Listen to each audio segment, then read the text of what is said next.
एक राज्य में एक जादुई रानी रहती थी। जादुई रानी वह रानियों की रानी थी। उसे एक राजा की तलाश थी। वह राजा जो उसके देश की रक्षा कर सके और राजपाट संभाल सके। एक वीर योद्धा राजा की तलाश में वह दूर दूर से राजाओं की खोज करती और राज्य में संदेशा पहुंचाती कि कोई शूरवीर राजा मुझसे विवाह करे और राजपाट का उत्तरदायित्व संभाले। फिर एक दिन ऐसा ही हुआ, उसकी तलाश खत्म हुई और उससे एक शूरवीर राजा मिला, पर वह एक गरीब था। इसलिए रानी उसे यह सोचकर अनदेखा कर देती है कि यह क्या मेरे राज्य के लिए सही है। रानी यह सोचकर उसे कहती है, चलो छोड़ो, कोई बात नहीं। फिर वह दूसरे दिन एक राजा की तलाश में निकलती है। जब कोई न मिलने पर वह उसी राजकुमार के पास जाती है और बोलती है, क्या मुझसे विवाह करना चाहोगे? तो राजकुमार बोलता है, रानी, मैं एक गरीब हूँ, मैं तुम्हें कैसे रख सकता हूँ? तो वह राजकुमार बोलता है कि यह गरीबी में तुम कैसे रहोगी?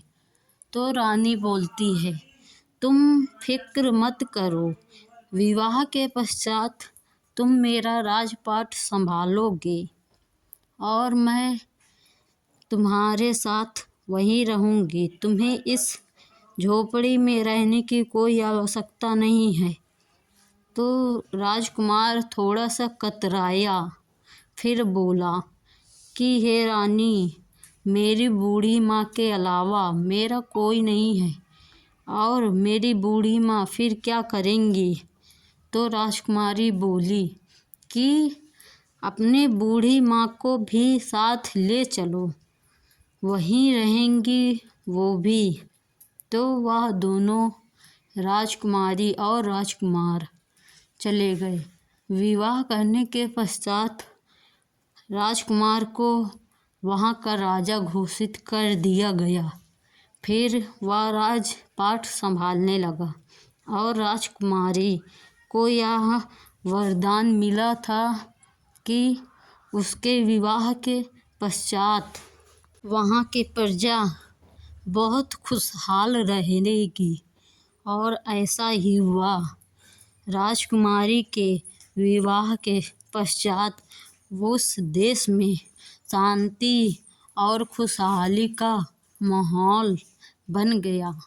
रानी यह देखकर बहुत खुश हुई और फिर बोली, हे राजकुमार, मैं एक जादुई रानी हूँ। मुझे यहाँ कोई ना होने पर आमंत्रित किया गया था। अब मैं अपने राज्य वापस लौटना चाहती हूँ, तो यह राजपाट तुम्हारे हवाले है।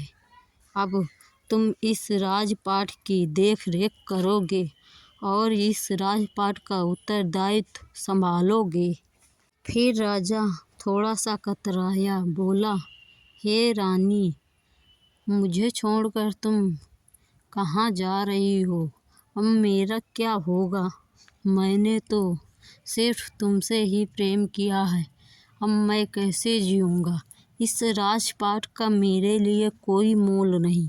जब तुम मेरे साथ नहीं हो तो इस राजपाट की मुझे कोई आवश्यकता नहीं है। तो रानी बोलती है, हे राजा, मैं तो यहाँ कुछ दिनों के लिए आई थी। मुझे एक ज़रूरी कार्य से जाना होगा।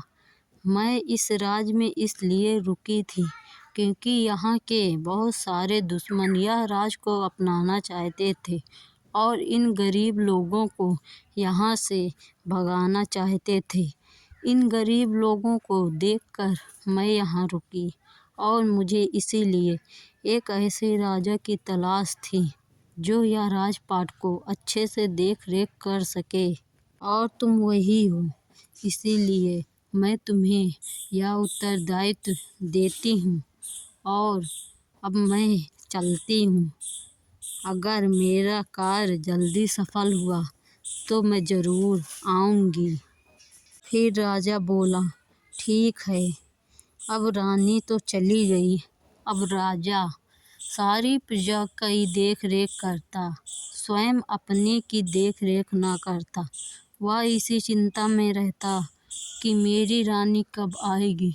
उसकी राह देखता और स्वयं को समझाता कि मेरी रानी जल्द ही आएगी, जल्द ही आएगी, फिर हम दोनों खुशहाली से रहेंगे।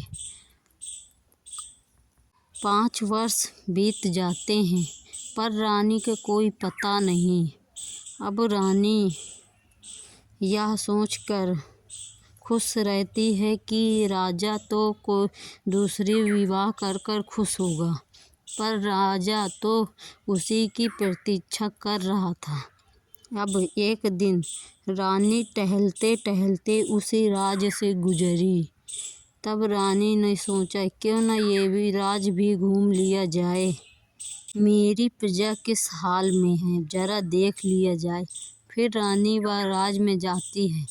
राज्य के लोग तो बहुत खुश थे, लेकिन राज्य के लोग बताते हैं कि यहाँ का राजा तो बेचारा दुखी है, अकेला रहता है। उसकी रानी भी चली गई, आज तक वापस ना आई और राजा उसी की याद में तड़पता रहता है।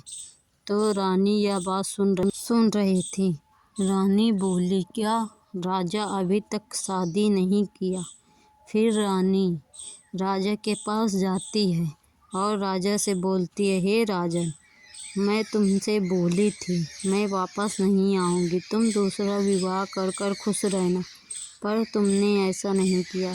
तब राजा बोला, हे रानी, मैं तुम्हारे बगैर नहीं रह सकता, फिर कैसे विवाह कर।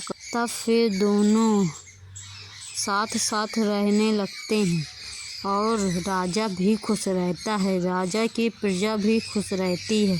अब उस राज में शांति और खुशहाली का अमन फैला था।